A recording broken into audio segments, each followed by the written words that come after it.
बिस्मिल्लाहिर्रहमानिर्रहीम।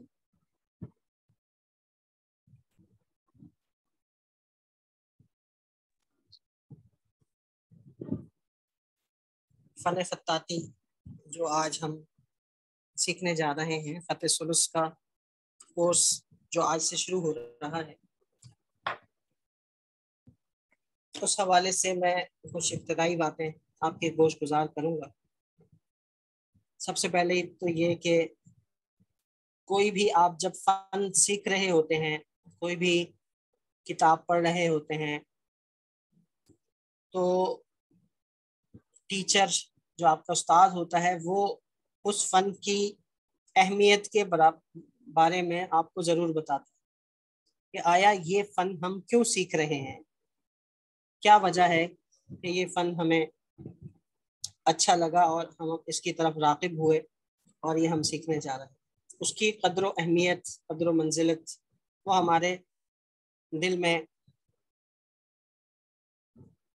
बसाई जाती है और उसकी कद्र का हमें बताया जाता है। तो सबसे पहले जो हम फ़न ख़त्ताती सीख रहे हैं, इसका इल्म हमें होना चाहिए कि आखिर ये है क्या जिसे हम सीखने जा रहे हैं। तो सबसे पहले जो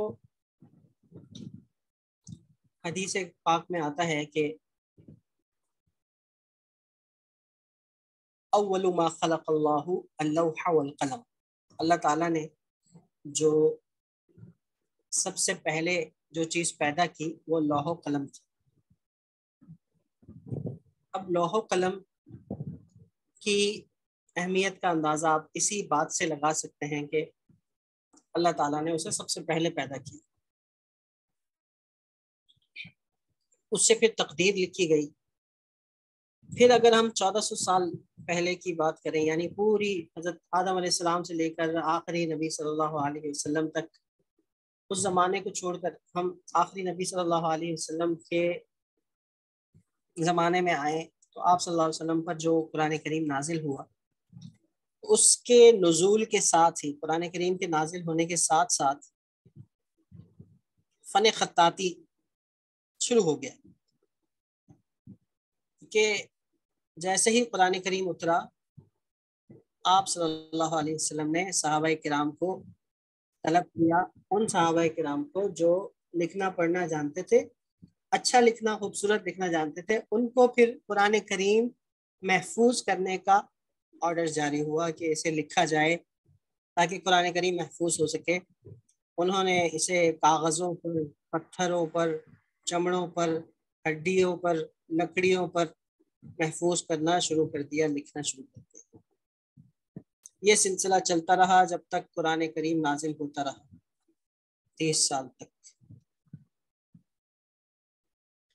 आगे भी जब कुरान करीम आप सल्लल्लाहु अलैहि वसल्लम के विसाल के बाद हज़रत अबू बकर के ज़माने में, हज़रत उमर के ज़माने में, हज़रत उस्मान के ज़माने में, हज़रत अली रज़ियल्लाहु ताला अन्हु, उनके ज़माने में कुरान करीम लिखा जाता रहा।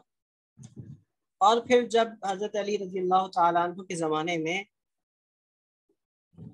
कूफा, मदीना से जब कूफा दारुल हुकूमत मुंतकिल हुआ, कूफा में ये जो कुरान करीम लिखने का जो स्क्रिप्ट था, जो स्टाइल था, वो जब आगे बढ़ता गया, उसमें अरबी लिखी जाने लगी, किताबें लिखी जाने लगी, कुरान करीम लिखे जाने लगे, ज़्यादा से ज़्यादा जब लिखाई शुरू हुई, तो उस दौर में जो ख़त कुरान करीम लिखने के लिए इस्तेमाल होता था, उसे ख़त हीरी के नाम से जाना जाता।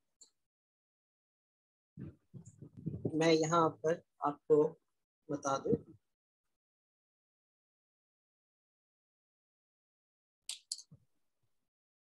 उस ज़माने में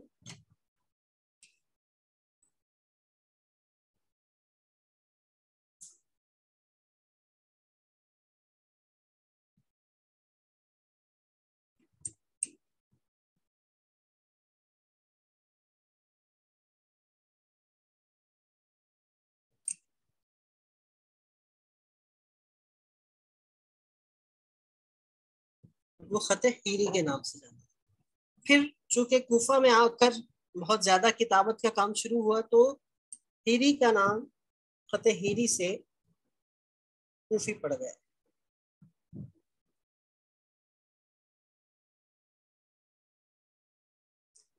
खत कूफी का नाम तो आप लोगों ने सुन रखा होगा। कूफी में फिर बहुत ज्यादा कुरान करीम की किताबत होने लगी, और हत्ता के आज तक खत कूफी में कुरान करीम की किताबत होती है। और ये खत कूफी मुख्तलिफ शक्लों में, मुख्तलिफ जमानों में अपनी शक्ल होता रहा। और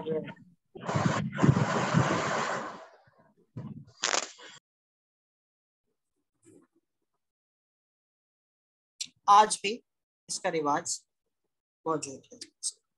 इसके हवाले से हम मजीद बात करते हैं।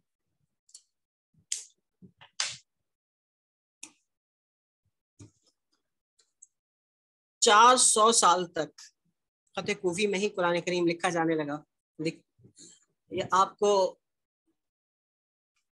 पता होगा कि तकरीबन 80 हिजरी तक, यानी आप सल्लल्लाहु अलैहि वसल्लम के विसाल के बाद 70 साल तक मजीद कुरान करीम ऐसा था कि उसके ऊपर ना ज़बर ज़ेर थे, ना उसके ऊपर एराब थे। फिर हज्जाज बिन यूसुफ ने आकर उस पर एराब और ज़बर ज़ेर लगाने का हुक्म जारी किया। तो उस तौर पर कुरान करीम मॉडिफाई होता गया और उसमें तरक्की होती गई। ख़त के एतबार से भी, क्योंकि लोग ज़्यादा से ज़्यादा लिखने लगे तो राइटिंग भी अच्छी होती गई और सीखने वाले बढ़ते गए, सिखाने का अमल बढ़ता गया, तो लोगों ने सीखना शुरू किया, ज़्यादा लिखने वाले बने, ज़्यादा कुरान करीम लिखा गया और फिर अच्छे से अच्छा लिखने वाले सामने आने लगे। कूफी ये हमारा उम्मुल खुतूत कहा जाता है। इसे उम्मुल खुतूत का क्या माना है, कोई बताएगा? सबसे पहला खुतूत की खुतूत की माँ, यानी खुतूत की बुनियाद, खुतूत का उनकी असास। तो खुतूत की तमाम खुतूत की जड़, तो कूफी सबसे पहला खुतूत था, इसलिए उम्मुल खुतूत इसे कहा जाने लगा। इससे तमाम खुतूत ईजाद हुए और इसी से सारी खुतूत की शक्लें निकली। खास तौर पर जब चौथी सदी में, यानी अब्बासी दौरे हुकूमत में, एक शख्स पैदा हुआ जिनका नाम मोहम्मद बिन अली और उनका लक़ब इब्ने मुक़ला था। उनका लक़ब इब्ने मुक़ला। उन्होंने खत कूफी को बुनियाद बनाकर 6 नए खुतूत ईजाद किए।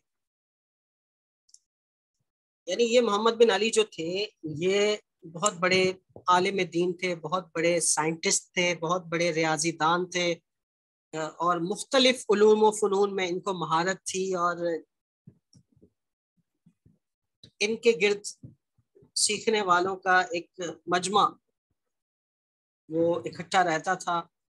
यही वजह थी कि इनको जो अब्बासी दौरे हुकूमत का वजीर आज़म भी बनाया गया। अब जब वजीर आज़म बने, एक तो वजीर होना, फिर वजीर आज़म होना, फिर साहिब इल्म और फजल होना, तो ये चीज़ दूसरों को खटकती थी, दूसरे वजीरों को खटकती थी, जैसे आजकल हमारे मुल्क पाकिस्तान का हाल है। तो इनको जेल भेज दिया गया और जेल में बैठ के, इसी तरह से ये कभी जेल से निकलते फिर जेल जाते, तोहमतें बहतान लगाए गए और 3 दफ़ा जेल गए, 3 दफ़ा वजीर आज़म बने। कुरान करीम इन्होंने जेल में बैठ के 3 कुरान करीम लिखे और 6 नए स्क्रिप्ट्स इजाद किए। फतेह कूफी को बुनियाद बनाकर 6 नए खुतूत इजाद किए। इनका दायां हाथ भी काटा गया कि ये ना लिख सके, फिर इन्होंने उल्टे हाथ से लिखा, यहाँ तक कि इनको फांसी दे दी गई, लेकिन ये अपना लिखने लिखाने सीखने सिखाने के अमल से नहीं रुके। आज तक दुनिया इनका नाम लेवा है, क्योंकि इन्होंने जो कारनामा सरअंजाम दिया है वो अल्लाह ताला किसी किसी को उसके लिए मुंतखब फरमाते हैं। तो इब्ने मुक़ला वो आँख, हमारी आँख में जो सफ़ेदी होती है उसको कहते हैं। तो इनकी दादी इनको कहा करती थी कि मुक़ल्लत आइनी, मेरी आंख का नूर हो तुम, मेरी आंख की रोशनी हो। इस वजह से इनको इब्न मुक़ल्ला का नाम पड़ गया, लक़ब पड़ गया। अब इन्होंने सुलुस को, कूफी को बुनियाद बनाकर सबसे पहले ख़त नस्ख इजाद किया, फिर ख़त सुलुस, और फिर ख़त मुहक्कक, फिर रेहान, फिर ख़त रिक़ा, और फिर ख़त तवाक़ी।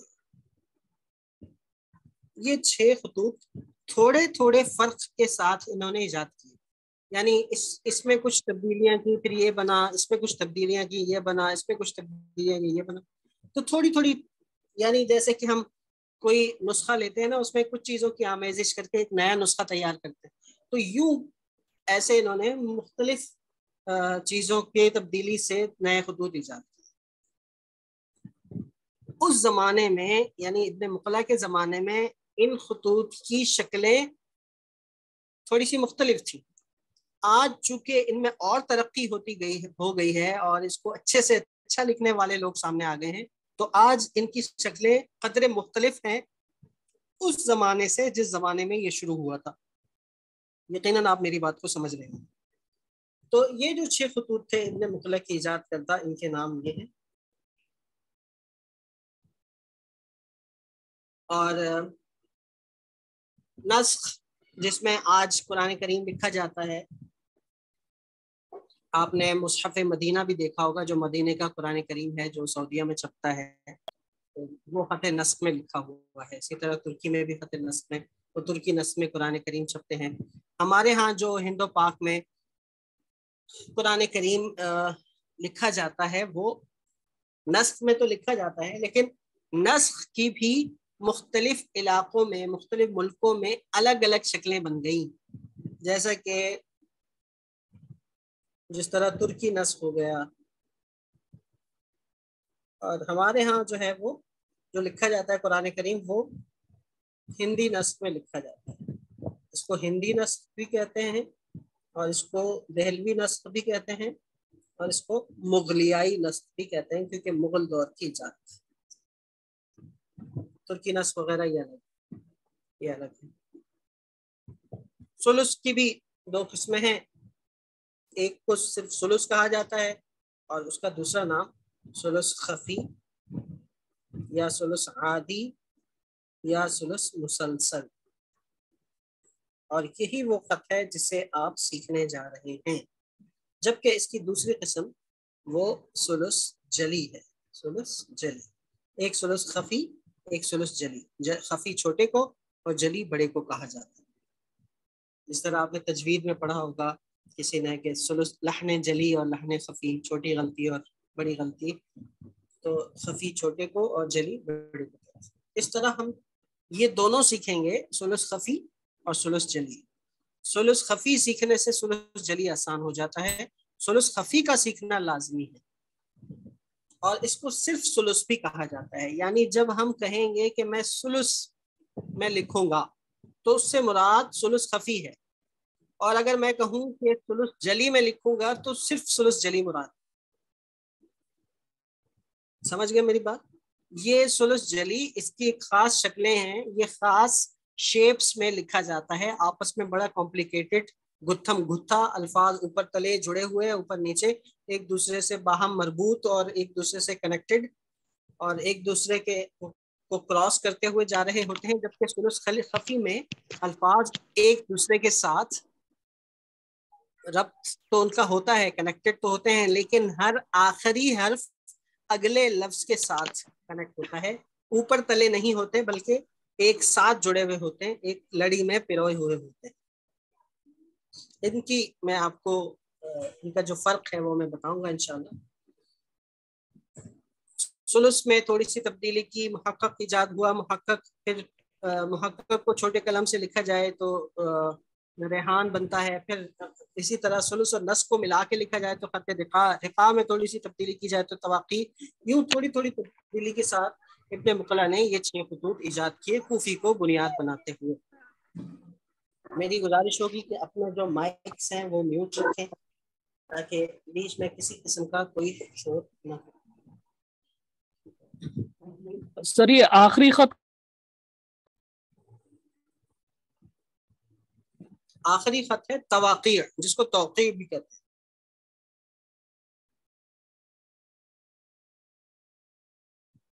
जैसे खत इजाज़ा भी कहते हैं।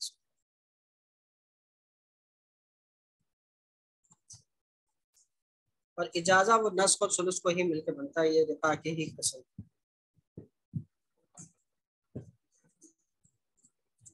इसमें सिग्नेचर वगैरह होते हैं, इस पर तफसील से बात करेंगे इंशाल्लाह आगे जाके। इस पे इंशाल्लाह इसकी मिसालें आपके सामने आएंगी तो हम इस पे बात करेंगे। सर एक क्वेश्चन है, जो हजरत पाक के ज़माने में जो कुरान पाक लिखा गया था, जिसे आपने बताया चमड़ों पे, पत्तों पे और उस पे, उस वक्त कौन सा खत इस्तेमाल हुआ था? जी, वो ये खत था, खत हीरी, जिसको बाद में कूफी का नाम दिया गया। कूफी की फिर कूफी बहुत सारी शक्लों में आजकल लिखा जाता है। कूफी में फिर मुख्तलिफ जगहों पर जाकर धड़े बने, जैसे कि कूफी से इसको कूफी उस जमाने में जो खत लिखा जाता था उसको अब कूफी मुसहफी के नाम से जाना जाता है। कूफी मुसहफी। अब इसमें बहुत सारी किस्में हो गई, जिनमें कूफी मशरिकी, कूफी मगरिबी, कूफी फातिमी, कूफी मुरब्बा, स्क्वायर कूफी जो होता है। तो ये बहुत सारी किस्में फिर कूफी से निकली। सर कूफी किरानी एजेंसी है। हाँ, कूफी कैरवानी वो कूफी मशरिकी का ही दूसरा नाम। सर ये भी मैं कोर्स कर रही हूँ, मैंने इसलिए क्वेश्चन किया था ये कहाँ पे है। ये कूफी मशरिकी का दूसरा नाम ही कूफी कैरवानी।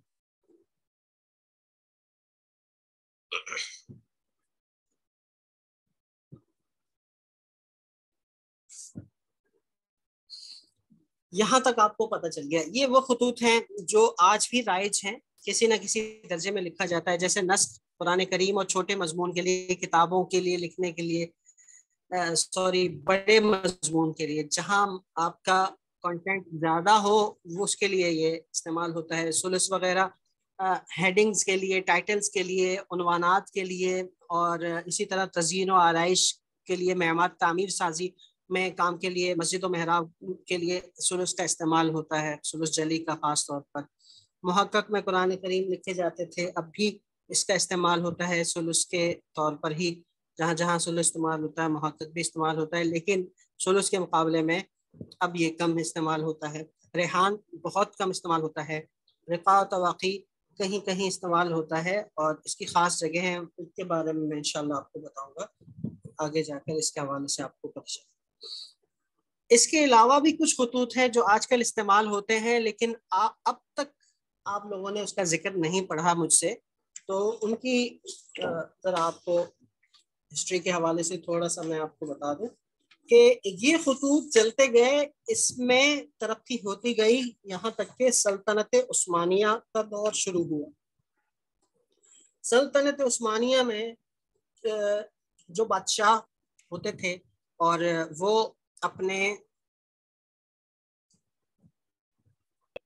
उस दौर में खते रुक़ा, ये खते रिक़ा जो आपने पढ़ा ये अलग है। ये रिक़ा, इसका तलफ़ुज़ अलग है, इसका अंदाज अलग है। ये जो रुक़ा है ये खते रुक़ा और खते रिक़ा दोनों कहा जाता है, ये अलग है। ये सल्तनत उस्मानिया के बाद की इजादात में से है, और इसके बाद खते दीवानी जली, ये सारे उसके बाद की जाते हैं। फिर जैसे कि तालीक़, उसमें नस्ख की आमेज़िश हुई तो नस्ख तालीक़, और इसी तरह से शकिस्ता,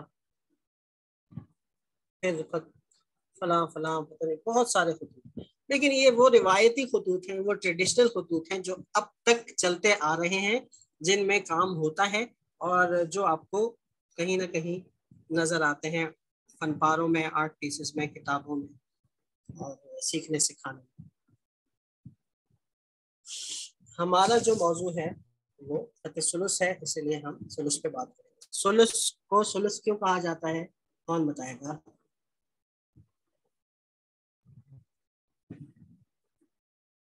सुलुस किसे कहते हैं? ये सुलुस का जो लफ्ज है इसके क्या सर ये मीनिंग? थर्ड स्क्रिप्ट है जो कि क्रिएट हुई थी। ये थर्ड इसका साइज जो है नस्क से थ्राइस होता है, thrice sorry the size of नस्क। 1/3 जो सुलुस, हाँ या 1/3। ठीक है। अब चूंकि कूफी, पहला कूफी था, दूसरा नस्क था, तीसरा सुलुस था, इस वजह से भी इसको सुलुस कहा जाता है, क्योंकि तीसरा सुलुस कहते हैं थर्ड वन, तो तीसरा है तो इसलिए सुलुस कहा जाता है इसको। इसके बारे में ये भी कहा जाता है कि ये अगर आपने सुलुस सीख लिया तो गोया खत्ताती का एक सुलुस आपने 1/3 आपको आ गया फन खत्ताती तक, तो ये भी इस तौर पर भी आ जाता है, सुलुस कहते हैं। और जैसे कि 1/3 के हवाले से आता, और फिर इस तौर पर भी इसको सुलुस कहा जाता है कि इसमें हर लेटर के 3 हिस्से होते हैं, तो इसलिए भी इसको सुलुस कहा जाता है। तो बहुत सारी वजह है जिसकी बुनियाद पर इसे सुलुस कहा जाता है, तो ये आप याद रखिएगा।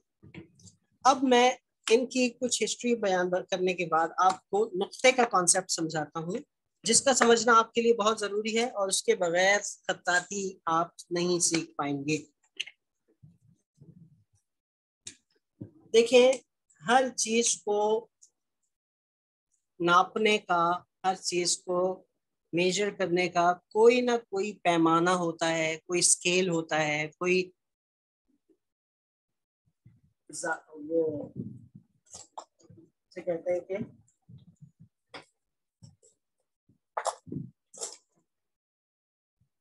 किसी बुनियाद पर उसे नापा तोला जाता है। तो यहाँ पर फतेह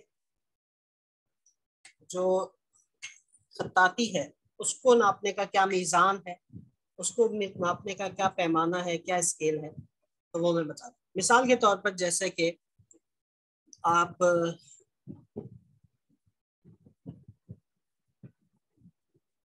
कोई कपड़ा खरीदते हैं तो जाहिर सी बात है वो आपको मीटर के हिसाब से मिलेगा। पानी आप खरीदते हैं तो वो आपको लीटर के हिसाब से मिलता है।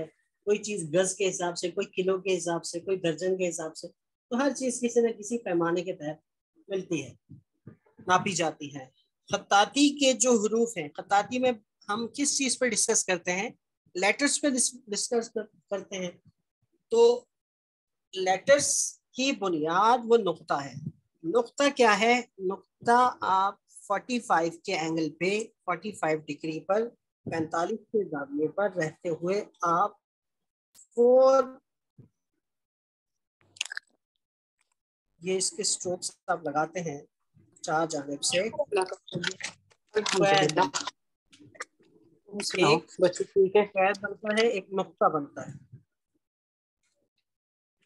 हाँ सभी अब्दुल्ला का कल पेपर ये ठीक है, खत्म हो चुके हैं, 25 से सबके शुरू हुए हैं। बस ऐसे ही है हमारे तो काम। कल मैंने सुबह जाना है।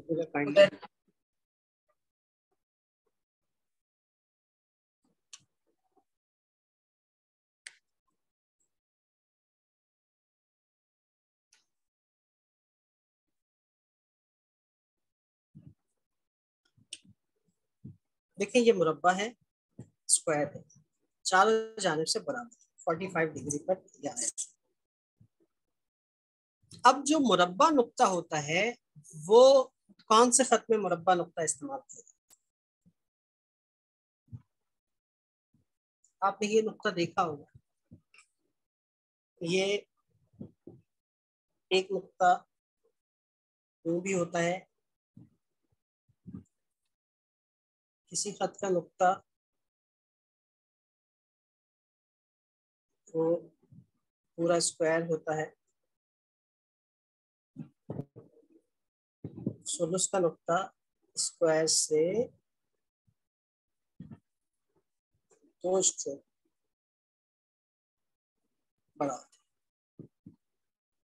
इसी तरह किसी स्क्वायर, किसी खत का नुक्ता सर्कल में भी होता है।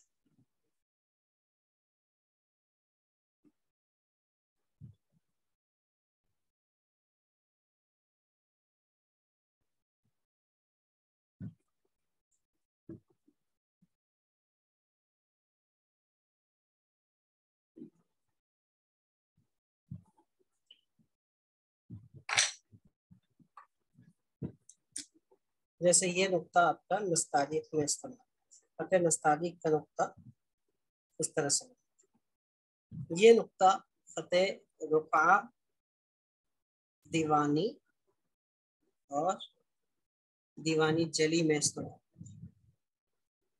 कि ये नुक्ता फतेह नस्ब में इस्तेमाल होता है, स्क्वायर ही होता है, स्क्वायर से स्क्वायर रखें या उसका थोड़ा सा एक बाल के बराबर कम रखें। ये नुक्ता आपका सुलुस में, सुलुस जली में इस्तेमाल होता है, और ये नुक्ता आपका सुलुस जली में, कूफी में और दीवानी जली में इस्तेमाल। आपका जो हदफ है वो आपने इस नुक्ते को सीखना है, इस नुक्ते की प्रैक्टिस करनी है, और वो कैसे है वो मैंने आपको बताई कि 45 के एंगल पर रखकर आपने स्क्वायर बनाना है, और इस स्क्वायर पर ये जो होता है ना कलम की ऊपर से लेकर नीचे तक की नोक, ये यहाँ से लेकर यहाँ तक इसको हम टच करते हैं तो इसको क्या कहा जाता है? कत। ये है कत। इस कत को हम चार जानिब से रखेंगे तो स्क्वायर बन जाएगा। इस स्क्वायर में हम दो कत का इजाफा करें, एक और दो, दो हेयर लाइन का इजाफा करें तो ये कत सुलुस का नुक्ता बन जाएगा।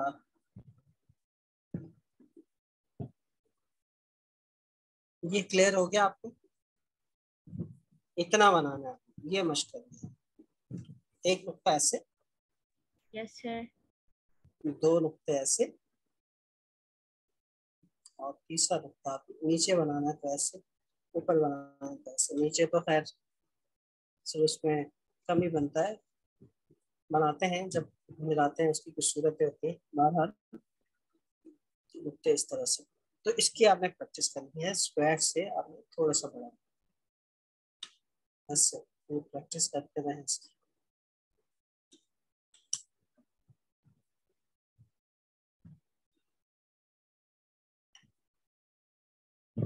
छोटा बड़ा आपसे बनता रहेगा, लेकिन वक्त के साथ साथ आपको इसमें महारत होती चली जाएगी।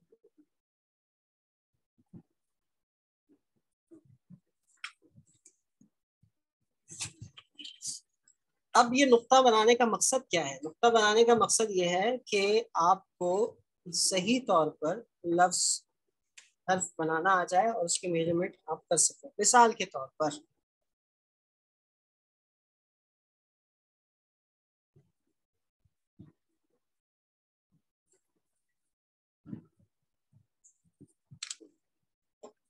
अभी मैं लिख रहा हूं सुलुस का अलिफ।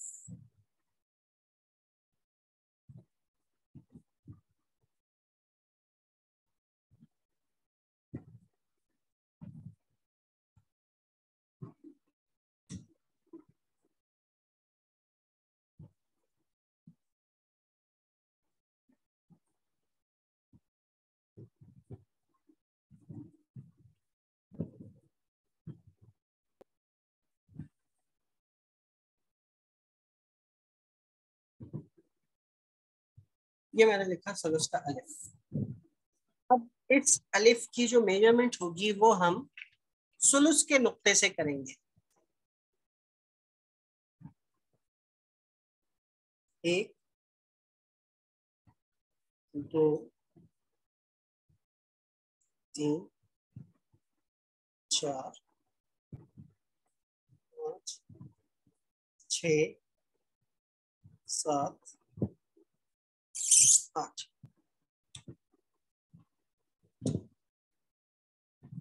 8 नुक्तों का हमने अलिफ बनाना है।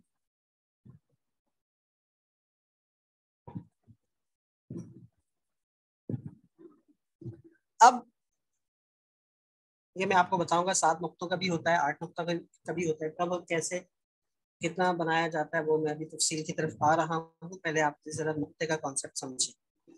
अब मैंने यहाँ सुलुस के नुक्तों से इसको नापा, क्योंकि हम खत सुलुस का ही अलिफ बना रहे हैं। और अगर मैं इसको खत रुका के नुक्ते से नापता हूँ तब तो ये 8 का नहीं होगा ना भाई।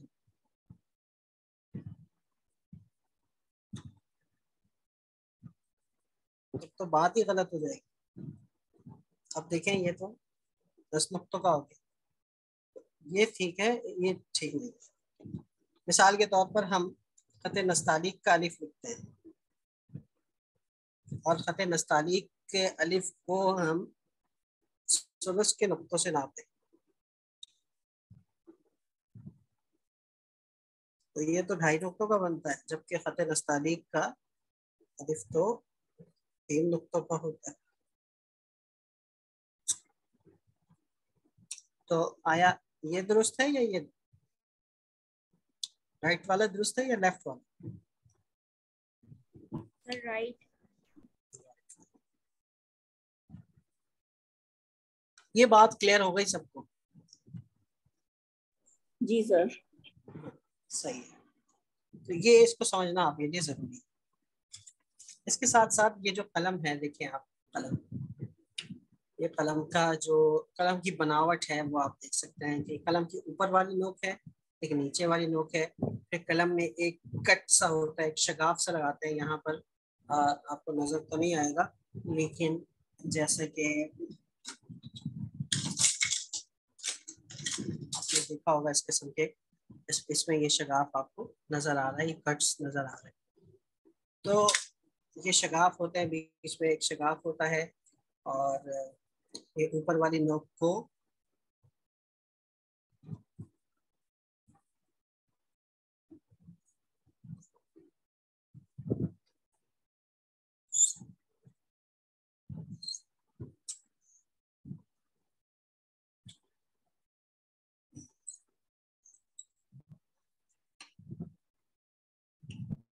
ऊपर वाली नोक को वहशी कहते हैं, नीचे वाली नोक को उनसी कहते हैं, उनसी। बीच में ये जो होता है इसको शगाफ या शक कहते हैं। ये बादाम है आपका, और ये अगर हम इसको 3 हिस्से करें, बादाम से लेकर ये 3 हिस्से करें हम इसको, 1 2 3, तो 2 हिस्से बादाम, 1 हिस्सा नोक, यानी कलम आपका इतना यहाँ से लंबा हो कि 2 हिस्से बादाम में हो और 1/3 इसकी नोक हो।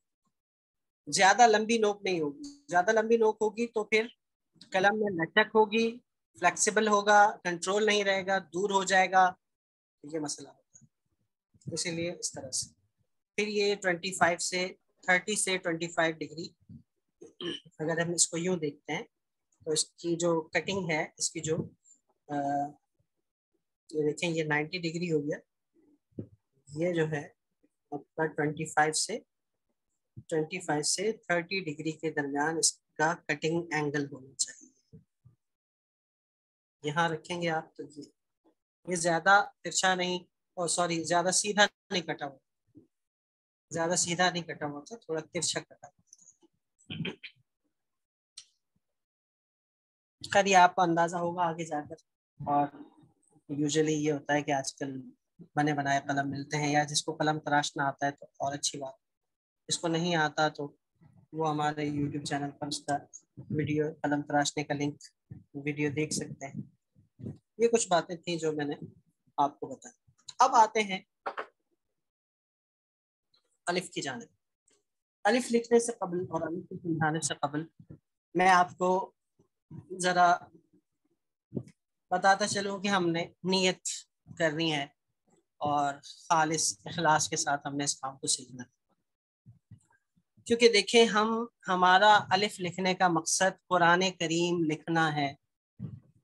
आप खत्ताती जब सीखते हैं तो आपको कुरान करीम लिखने के अलावा जी नहीं चाहता।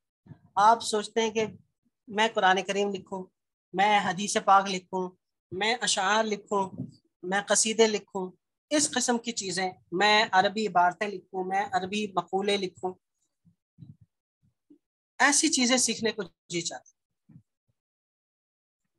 तो उसके लिए आपको नीयत खालिस करनी है, क्योंकि कुरान एक मौजिज़ा है, और कुरान को उतरते ही अल्लाह ने ये जो स्क्रिप्ट्स हमारे दिलों में डाले हैं, तो ये भी मौजिज़ात हैं, कुरान के एजाज में से है कि कुरान करीम की वेरिएशंस हैं। कुरान करीम को हम डिफरेंट स्क्रिप्ट्स में लिख सकते हैं, अच्छे से अच्छा पेश कर सकते हैं। जिस तरह दुनिया में करोड़ों लोग आ गए कि कुरान को अच्छा पढ़ने वाले खत्म ही नहीं हो रहे, कुरान की तफसीरें खत्म ही नहीं हो रही, कुरान के तर्जमे खत्म ही नहीं हो रहे, कुरान के उलूम और फनून खत्म ही नहीं हो रहे।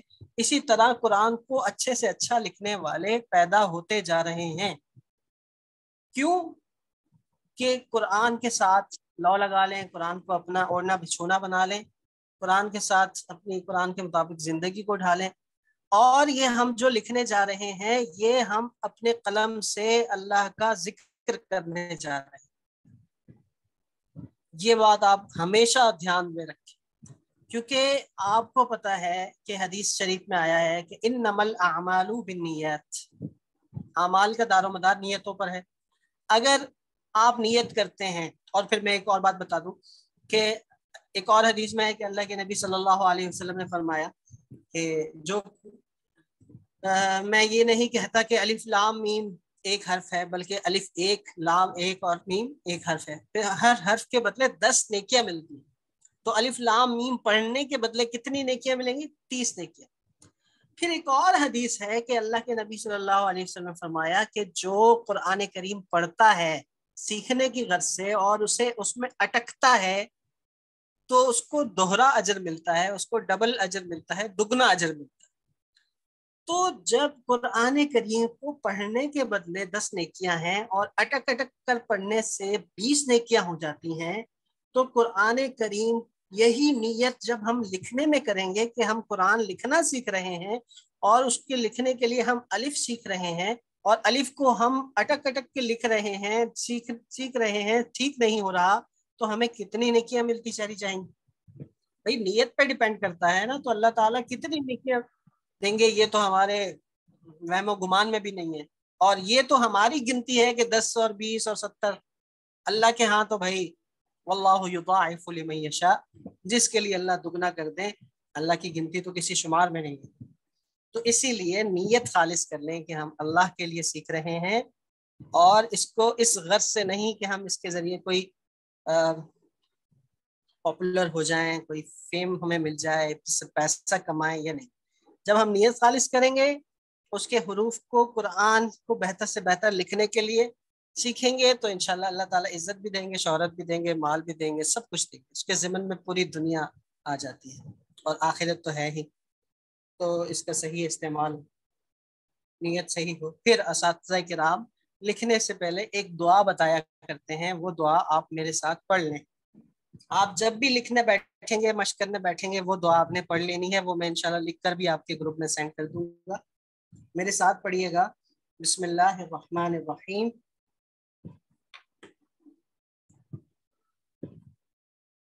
रब्बी यस्सिर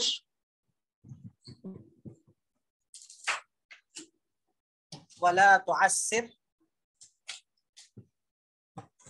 वतम्मिम बिल खैर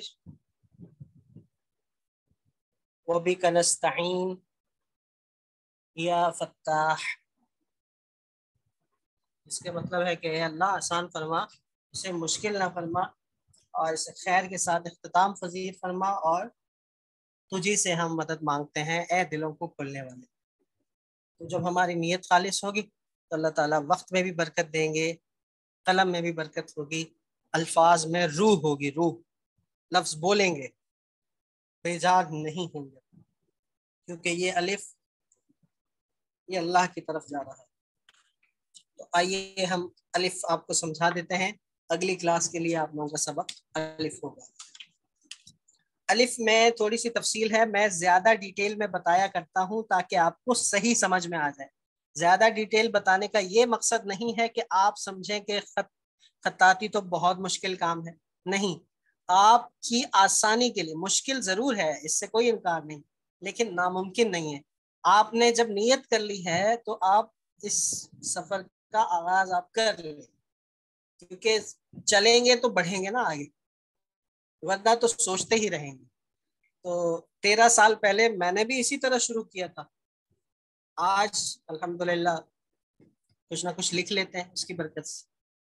तो वो 13 साल कैसे गुजर गए उसका नहीं पता।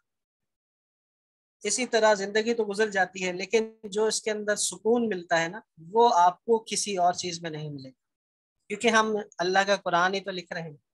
और हमारे जो खत्तात हजरात हैं वो अपनी किताबों में यही लिखा है उन्होंने कि अल खत्तु हंदसतुन रूहानिय्या ज़हरत बिआलतिन जिस्मानिय्या, कि जो खत्ताती है वो रूहानी ज्योमेट्री,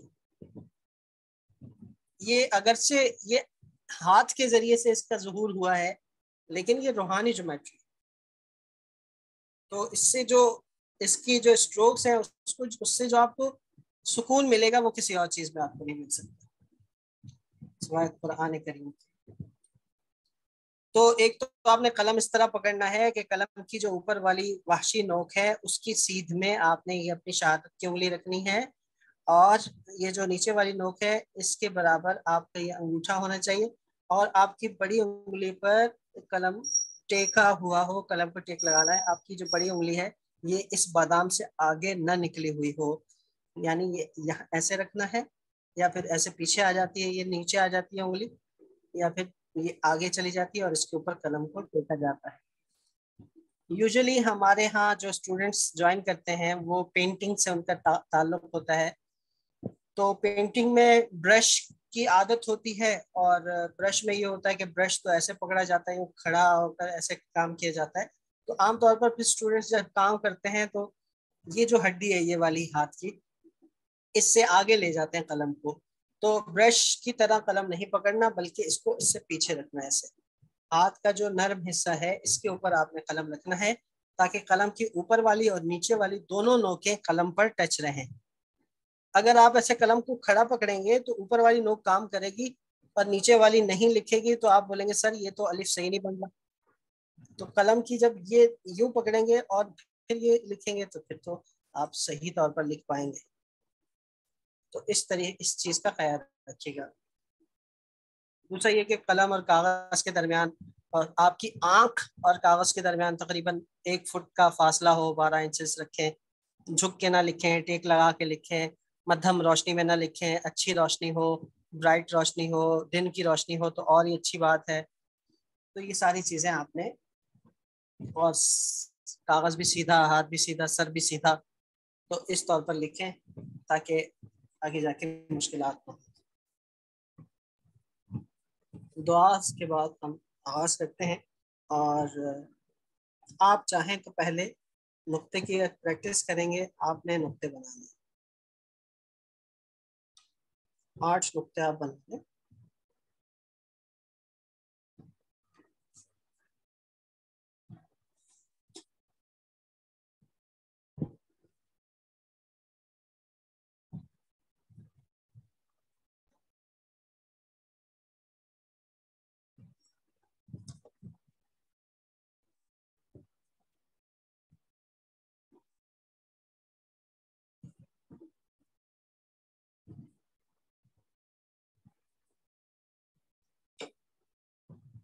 अब आपने 70 डिग्री पर कलम,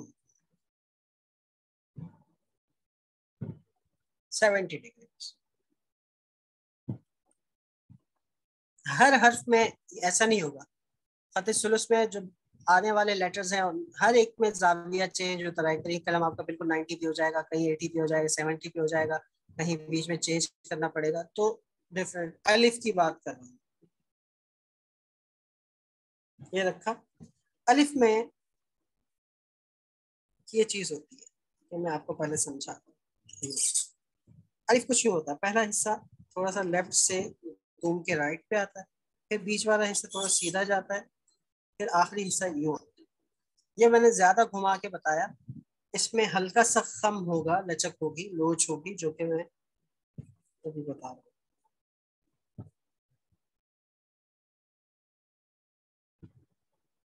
तीन हिस्सों में अलिफ तकसीम।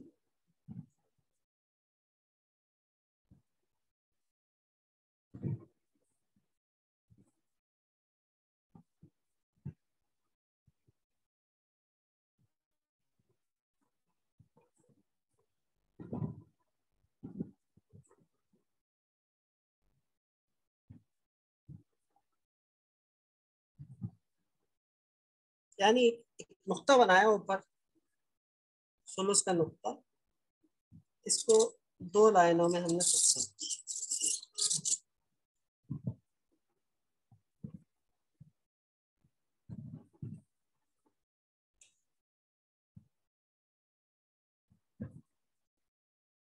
तो देखें यहां से शुरू हुआ है लेफ्ट से और खत्म कहाँ हुआ है राइट, यानी यहाँ फासला है और यहाँ फासला।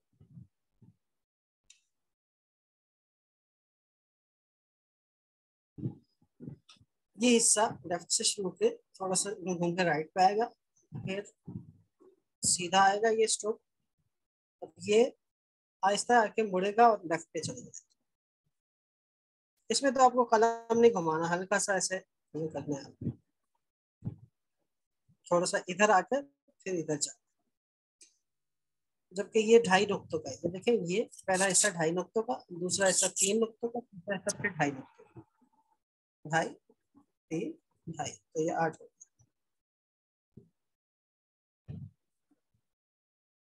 थोड़ी सी डिटेल से बता रहा हूँ, परेशान नहीं होना, कर लेंगे इंशाल्लाह। फिर यहीं पे रख के देखिए इस रुख पे सीधे आए, यानी लेफ्ट से राइट ही आ रहे हैं लेकिन सीधे आ रहे हैं।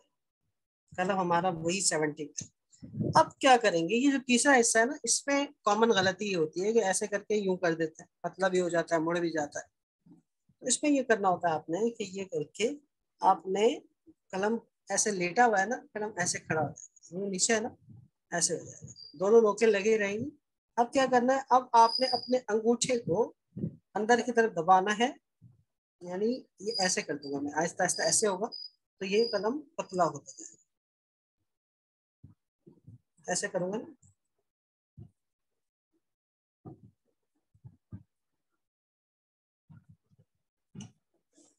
अब जो मैंने जहां से स्टार्ट किया था उसके बाद एक कट, एक हेयर लाइन के बाद का फासला छोड़ेंगे, उसी एंगल पे रहते हुए, तो देखिए आप इसको गौर से देखिए, उसी एंगल पे रहते हुए एक हेयर लाइन के फासले से ये रखा आपने, और नीचे ऊपर वाली नोक वैसी की वैसी अपनी जगह पे, नीचे वाली नोक को थोड़ा सा अंदर किया, ऊपर की नोक वैसे ही है, ये देखें ऐसे रखे हमने, ऐसे किया।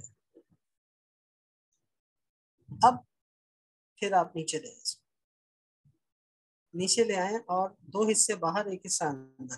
क्या मतलब, ये जो स्ट्रोक है हमारा, ये स्ट्रोक, इसके 3 हिस्से बना दें, 1 2 3, 1 2 3, 2 हिस्से इधर है, एक हिस्सा अंदर है, 2 हिस्से सफेदी में, एक हिस्सा स्याही में। फिर देखिए यहाँ देखिए इसको, नीचे की तरफ आएंगे, इधर नहीं जाना, लोग इधर चले जाते हैं, यूं बना के ऐसे बना के ऐसे चले जाते हैं, इधर नहीं। ये देखें ये पूरा का पूरा बाहर आ गया, नहीं, ये देखें ये अलिफ आपने बनाया ना ये, तो फिर जब ये बनाएंगे ये ऐसे आएगा कि यूं, एक हिस्सा अंदर है, 2 हिस्से बाहर। फिर क्या करना है, फिर ये जो नोक थी ऊपर वाली, ये ऊपर वाली, इस नोक की सीध में यहाँ से क्रॉस करते हुए ये लाइन, इस नोक की सीध से ये बनाते हुए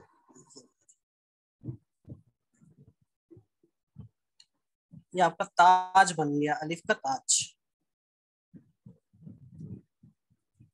अच्छा ये कैसा होता है, ये ऐसा नहीं होता कि आप इसको ऐसे करके यूं करें,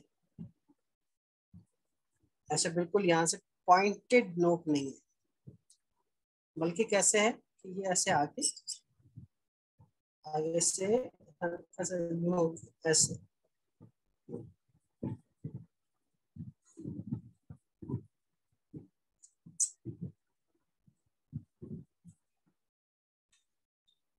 सुलुस जली में ये ज्यादा इस तरह से बहुत साफ सुथरा करके इसको बनाते हैं, जबकि सुलुस खफी में आप देखेंगे, जो हम सुलुस सीख रहे हैं सुलुस खफी सुलुस, उसमें ऐसे करके इसको सिर्फ ऊपर वाले हिस्से को भी यूं कर दे ना तो ये बन जाता है, हल्का सा इसको यूं कर दे, हल्का सा ऐसे करके इस तरफ आ रहा होता है ये, तब भी ठीक है।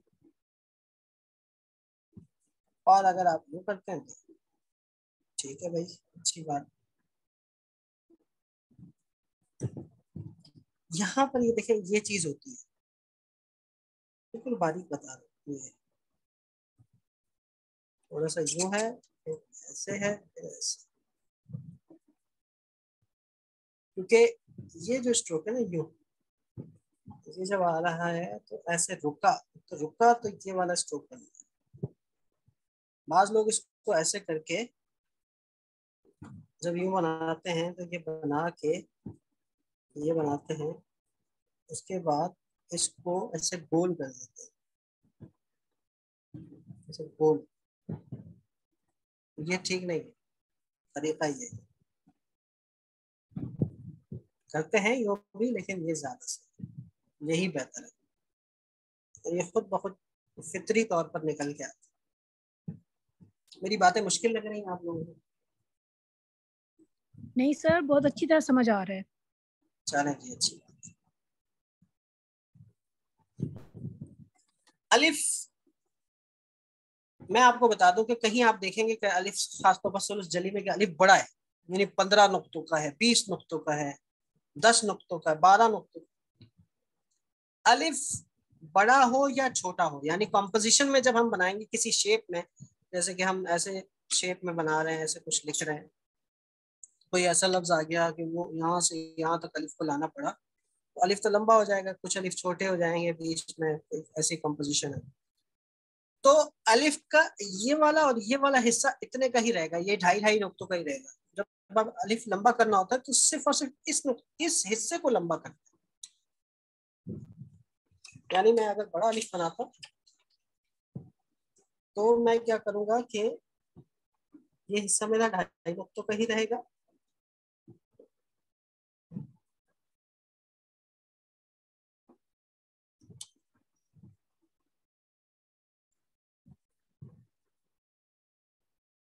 इसको मैं बड़ा कर दूंगा आखिर में।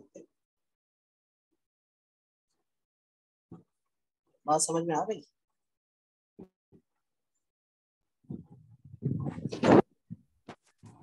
ये सर ताज जो सा है वो 2 निकात तक जा सकती है। ताज, हाँ ताज के बारे में मैं बता रहा हूँ, तो कि ताज आपका 1.5 नुक्ते से थोड़ा सा निकला हुआ होता है, 1.5 नुक्ते से ज्यादा होता है, यहाँ तक आप बना सकते हो।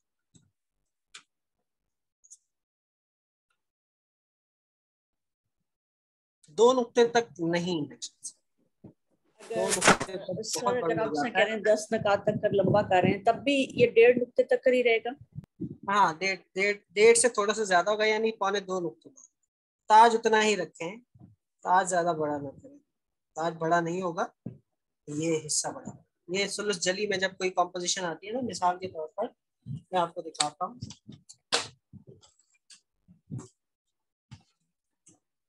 अब मैं आपको मिसाल, ये अलिफ हमारा तकरीबन हो गया है, मैं आपको सुलूस और सुलूस जली का फर्क बताता हूँ।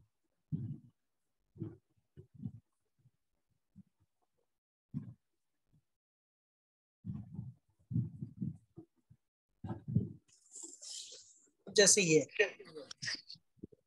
अब ये पहली और ये सुलूस लिखा हुआ है, और ये अलिफ सारे एक ही साइज के तकरीबन बने हुए हैं, और इसी तरह से जिस तरह मैंने आपको बताया। और अब ये खफी में बिल्कुल पतली सी लाइन बनाती है, यहाँ ज्यादा अच्छा बना है दूसरा वाला, इसको आप देख सकते हो। ये माइक म्यूट कर दो प्लीज, और यहाँ भी आप देख सकते हैं उसी तरह से। लेकिन जली में अगर आ जाए, ये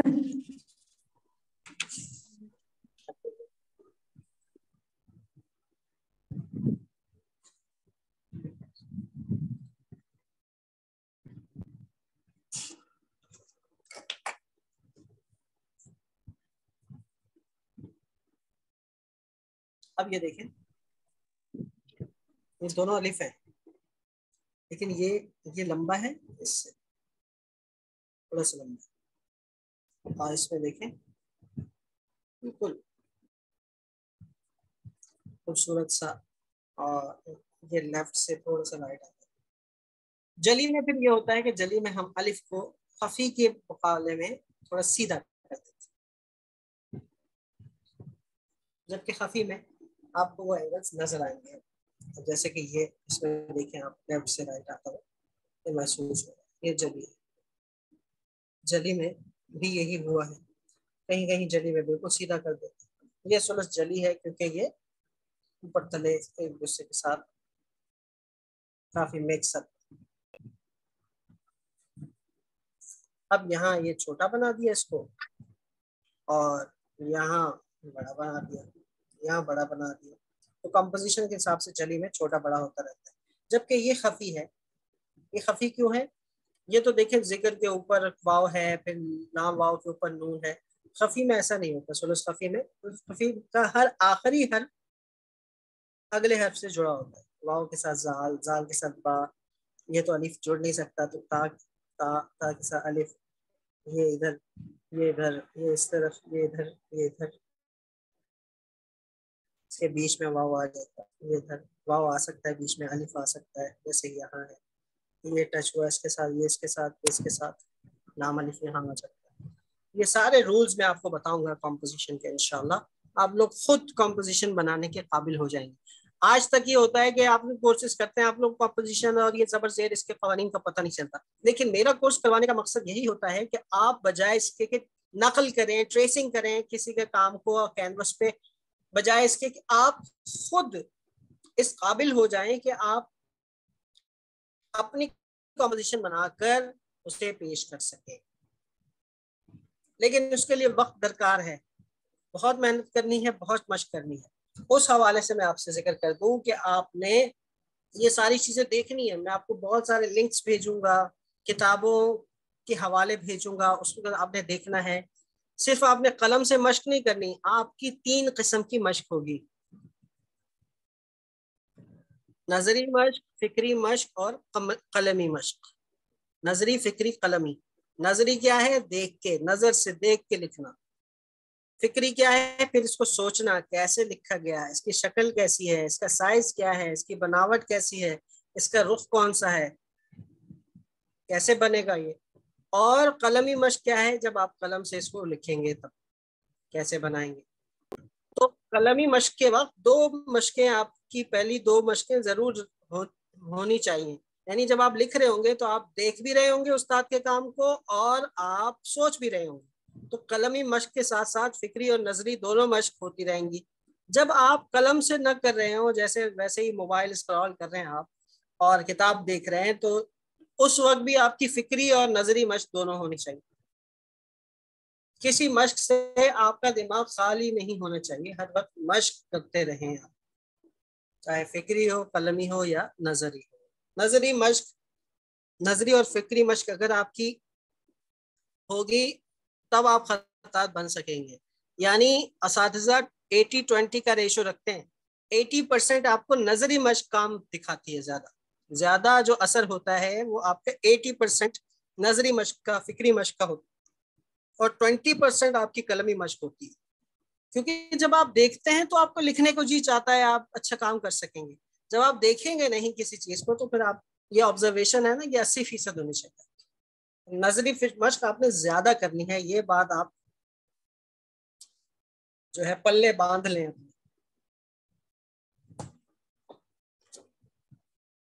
तैयार है ना सब इंशाल्लाह? जी सर, इंशाल्लाह। अब ये सारा खफी है, बहुत कैसा खूबसूरत, इस तरह इंशाल्लाह मशक करवाऊंगा, आप इस काबिल हो जाएंगे कि ये लिखेंगे। अलिफ, ये लिखें अलिफ सारी। अलिफ की फिर आगे जाके किस्में बताऊंगा इंशाल्लाह। दीवानी जली में, जैसे कि ये जली में आ गया, एक दूसरे को क्रॉस करते हुए आ गया, और अगर इसको मैं और सर पेंटिंग में ज्यादातर ये जल्दी यूज होता है, मैंने देखा है कि पेंटिंग में एक दूसरे को ओवरलैप कर रहा होता है। जली होता है। लेकिन लेकिन ये बात याद रखें, जली खत बगैर खफी सीखे हुए नहीं आ सकता आपको, ये बात याद रखें।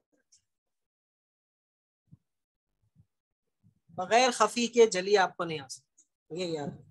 सर ज्यादा डिफरेंस नहीं है, सिर्फ ये ओवरलैपिंग का डिफरेंस है इसमें। ओवरलैपिंग का डिफरेंस है बस बाकी वो नहीं है, बाकी फर्क नहीं है, अल्फाज तो वही है, लेकिन आपको कंपोजिशन मेकिंग में आसानी तब होगी जब आप खफी सीखेंगे।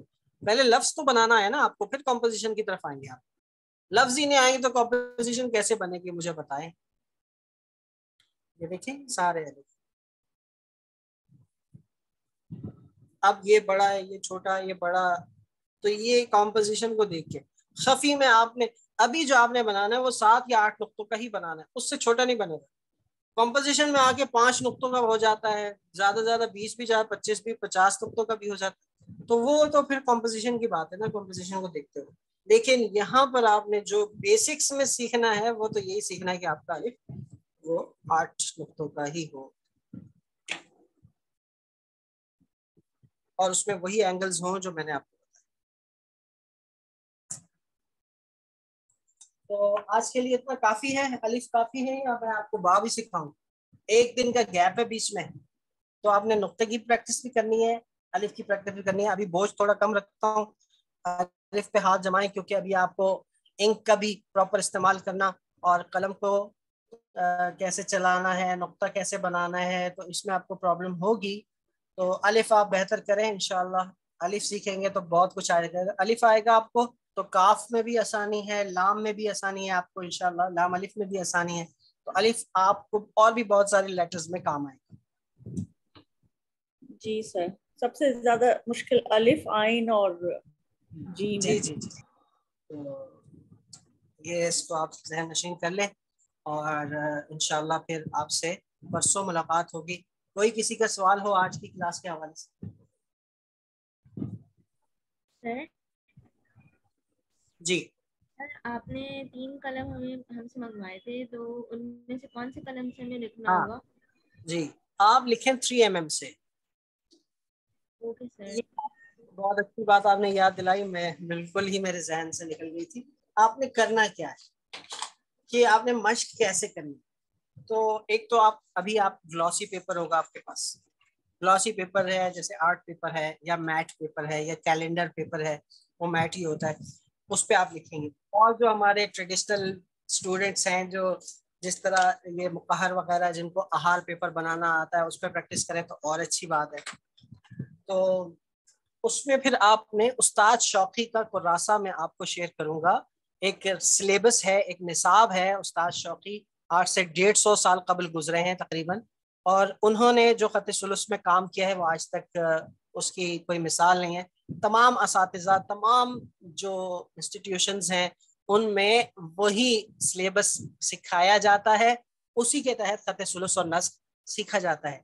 वो मैं आपको PDF शेयर करूंगा, आपने उसका A3 साइज पर प्रिंट आउट निकलवाना है, और A3 साइज पर जो प्रिंट आउट निकलवाएंगे, उस प्रिंट आउट निकलवाने के बाद जो कलम का साइज बनेगा उसके मुताबिक आपने प्रैक्टिस करनी है। यानी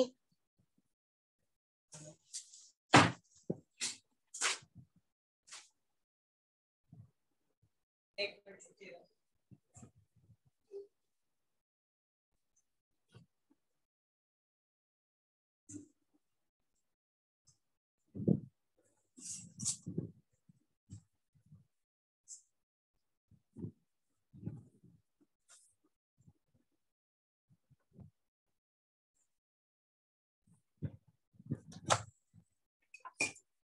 ये है वो कुरासा जो मैं आपको भेजूंगा इंशाल्लाह।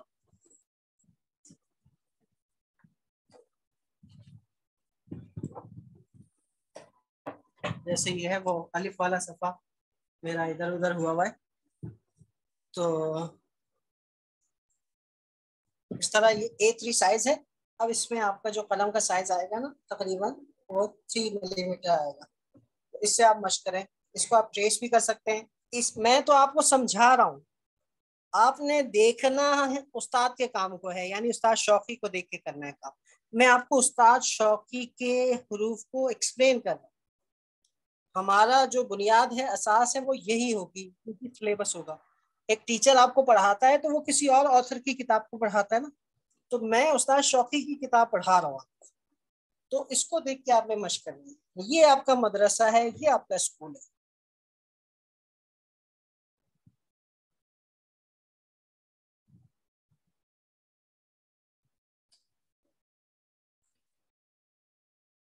और वो है ये जो ओरिजिनल साइज है वो ये है किताब का। और अमशाकुल खत्तात मोहम्मद शौकी कुलूफी व नस्ख, इसमें इनका इंट्रोडक्शन भी लिखा हुआ है उर्दू, इंग्लिश, टर्किश में। और ये आप इस तरह से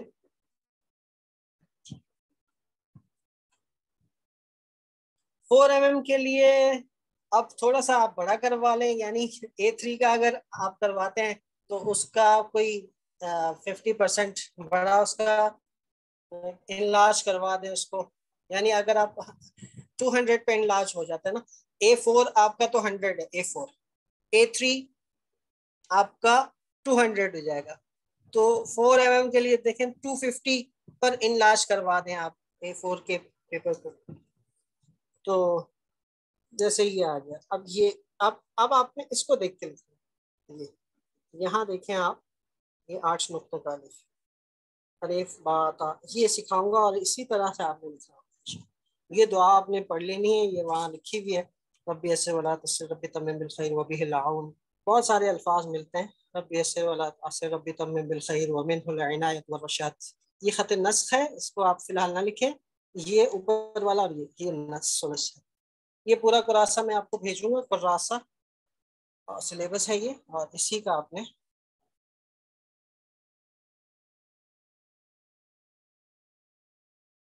तो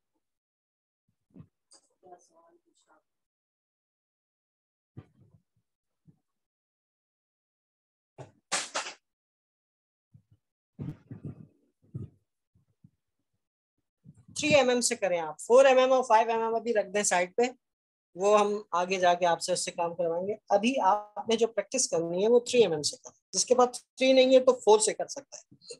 3 और 4 बेस्ट साइज है, 3 से कम नहीं, 4 से ज्यादा है। और अगर किसी के पास नहीं है 3 और 4 तो वो फिर 5 से कर सकता है, लेकिन 3, 4 ये आपके बिल्कुल जबरदस्त साइज है, इसी से मशक होती है। तो ये इंशाल्लाह इससे आपने मशक करनी है, और बाकी चीज़ें आपको नेक्स्ट क्लास में मैं बताऊंगा। बात ताजीम वगैरह हम अगली क्लास में सीखेंगे इंशाल्लाह। और किसी का कोई सवाल? सर जब हमने लिखना होता है तो आपने नीचे वो रखा है एक थोड़ा सा, उसका बता सकते हमने हैं? नीचे ड्राइंग बोर्ड रखा है। जी जी, वो कैसे हमने भी ये जरूरत होगी? आपने जब लिखना है आपने किसी सॉफ्ट चीज के ऊपर पेपर रखना है। वो सॉफ्ट चीज आपकी कोई कपड़ा भी हो सकता है, कॉटन का कपड़ा बिछा लें आप टेबल पे, या फिर आप जो है वो ये इस तरह का, ये मेरे पास फॉमिक शीट है, फॉमिक ड्राइंग बोर्ड है। ये ड्राइंग बोर्ड है, इसके ऊपर फोम है और फिर उसके ऊपर लेदर है। तो ये थोड़ा सर, देखें आप, पुश होता है ये, बिल्कुल सही सर। इस तरह सॉफ्ट होना चाहिए। कोई आप वो फॉमिक शीट मिलती है वो बिछा लें और उसके ठीक है ऊपर आप रखें। बस सर। यानी आपकी कोई सॉफ्ट चीज होनी चाहिए ताकि आपका कलम वो फ्लो के साथ चले। सख्त चीज होगी, कलम की आवाज भी बहुत ज्यादा आएगी और कलम वो चलता नहीं है सर, बहुत रुक के चलेगा, मुश्किल होती है। सर अगर किसी के पास कैनवस हो ना, कैनवस पे आप ये रख के पेपर्स 2-3 शीट्स, तब भी बहुत अच्छा चलता है। ठीक हो गया, बहुत शुक्रिया। कैनवस आपका थोड़ा सा दब जाता है ज्यादा वैसे। हाँ, कैनवस का कपड़ा। और कोई सवाल? आज के लिए सर क्लास मश करके आपको अपने ग्रुप में पोस्ट करें, आप वहाँ चेक करेंगे? जी, ग्रुप में भेज दें, फिर इंशाल्लाह मैं वहाँ तो पर्सनली भी भेज सकते हैं। और मश्क के नीचे अपना नाम जरूर लिख दें, यानी आप प्रैक्टिस करेंगे तो पेपर के नीचे साइड पे अपना नाम जरूर लिखिएगा, नाम लिख के फिर भेजिएगा।